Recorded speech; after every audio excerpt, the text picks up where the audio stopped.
Having made this movie, and there's another documentary, another movie, books, there's going to be an opera. I don't know if you knew that. I believe so, yes. Do you pinpoint what the fascination with Steve Jobs is? Yeah, these guys, I mean, there's a number of them, really, and they come out of this tech world and they have completely turned around the world. I mean, the power that we now have, thanks to their kind of, basically their products and their engineering and programming, is phenomenal.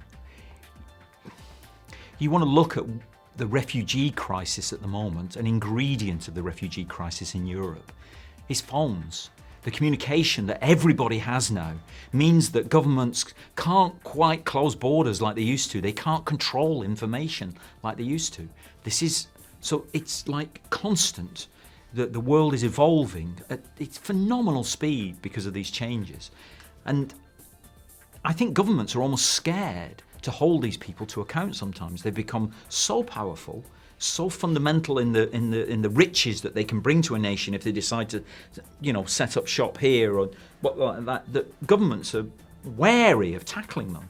And therefore it's the job of documentaries, movies, books, theatre, musicals, whatever, to bring these people to account, to look at them and say, what drove them to do this? Let us understand. All this knowledge in our pocket is no good unless we understand why things happen, why things change. Did they need to change? Why they changed them? And is it perfect? Because the products appear to be perfectly made, and yet, as he himself admits in the film, he is himself poorly made. And that's and that's the job of art, really, is to explore that. It's to kind of, yeah. He arguably has changed the way how every one of us interacts with our jobs, with other people, with our communication. So it's not surprising to me that he's someone that people creatively are interested in exploring, because he's arguably had a greater impact on our day-to-day lives than anyone in recent history, and so that isn't surprising that people are interested in that guy. I can't speak for others, but first of all, he's the only contemporary inventor I can think of. He's sort of the, there was a while when Hollywood had a fascination with Thomas Edison, and Hollywood had a fascination with Henry Ford. I wrote a play about Philo Farnsworth, who invented television. This guy, I think the fascination is that he's in our lives always. Even if you don't have the products, if you have a Samsung phone, chances are you have a friend who's yelling at you because you have a Samsung phone instead of an iPhone. But I also think it's, he's becoming mythologized now, either as a genius or as a tyrant. If you, I started to go onto the fan websites when I was writing this movie, and the fights, the sort of virtual fist fights that were breaking out over, whether Apple was great or not great. It's what I only experience as a Yankees fan with the Boston Red Sox.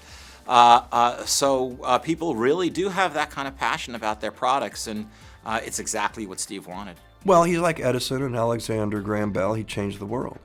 One of those handful of guys who you can honestly say changed the world. But he was complex, he was difficult, he was fascinating, he was a genius, he was a tyrant. He left people in his wake, and yet he still succeeded in changing the world. Aaron Sorkin's dialogue is super specific, and it just seems it's different to everybody else's out there. Is there a special trick to kind of getting that up and running? There's 100% a trick. And the trick is, learn your lines, learn your lines, learn your lines, don't change anything, don't change anything.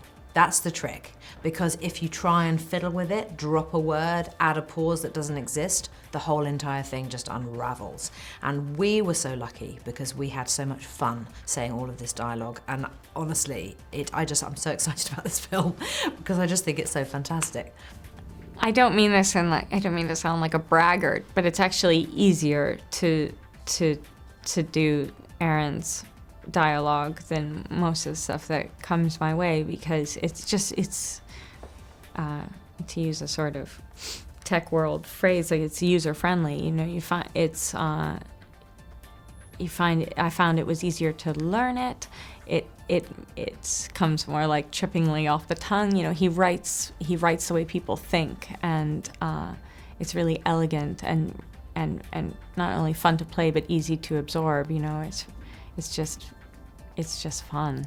Not everything he writes is important, and meaning you throw away some stuff, and after you've done the hard work of memorizing all of that and getting it in, and then knowing it even better so that you can get on top of it, it's second nature. You're not worried about your next line because you know your next line. You know it, and now you can play the scene. That's what, you know, the big scene in the middle with Fassbender was. We knew it, cold, and that's the trick to Aaron. And there's only one way to do it, and that's to work, because there's so much dialogue, to work harder than ever you probably have on a movie. You know, that's the trick. And then once you do that, it's just gold. It actually wasn't. No, it's one of those things where when I read it, I completely understood how it was supposed to be delivered and how the scene was supposed to be played. To me, it's well written, so that's how it is. A lot of times when writing isn't good is when you have to interpret it or try to construe the meaning or try to figure out how the pace will play. Sometimes just, you know, sheer timing wise, it took a little while to get like the rhythms of the scene down to the point where they sounded perfectly natural. But as far as the way it was written, it was actually pretty easy to memorize because it made sense. You know, it was written well. What's extraordinary about, you think they're incredibly eloquent, which they are, but it's the rhythm that gives it the eloquence. And as soon as you get A-list actors, and we got a few of them in this, you know, you get Fassbender, you get Winslet, Rogen, Daniels, Stuhlbarg.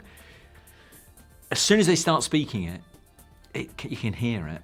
You can just hear it, I'm afraid. It works. And it's got a rhythm that's actually feels, although it's more eloquent than any of us ever are, it feels true. You sort of think that's how we speak. It isn't, because God, we would wished we could be like that, you know. But it feels true, so it's heightened, and you recognise it immediately as heightened. It doesn't stop you getting immersed in the people. It doesn't think they're beyond eloquent. You feel for them as well, you know. And it's a rhythm that allows him to explore the usual stuff, really, which is basically how poorly made we are, you know. And Winslet says at one point, I'm complicit in this. I've allowed you to get away with this. That's my fault as well, you know. And so and Scully's journey, Jeff Daniels' journey as well. So it's a wonderful way, a river that you follow, rapid river of communication, which is, of course, what he was obsessed with, communication. For better or worse, I write in a certain style. Before I can do the writing, I do have to understand what the scene is going to be about. There has to be an intention and an obstacle. Two people have to disagree about something, whether it's the time of day or, you know, was it right or wrong to invade a country. They have to disagree about something. And once, it takes me a long while to be ready to start. But once I'm ready to start, I write as quickly as I can. I really feel like that energy makes its way onto the page.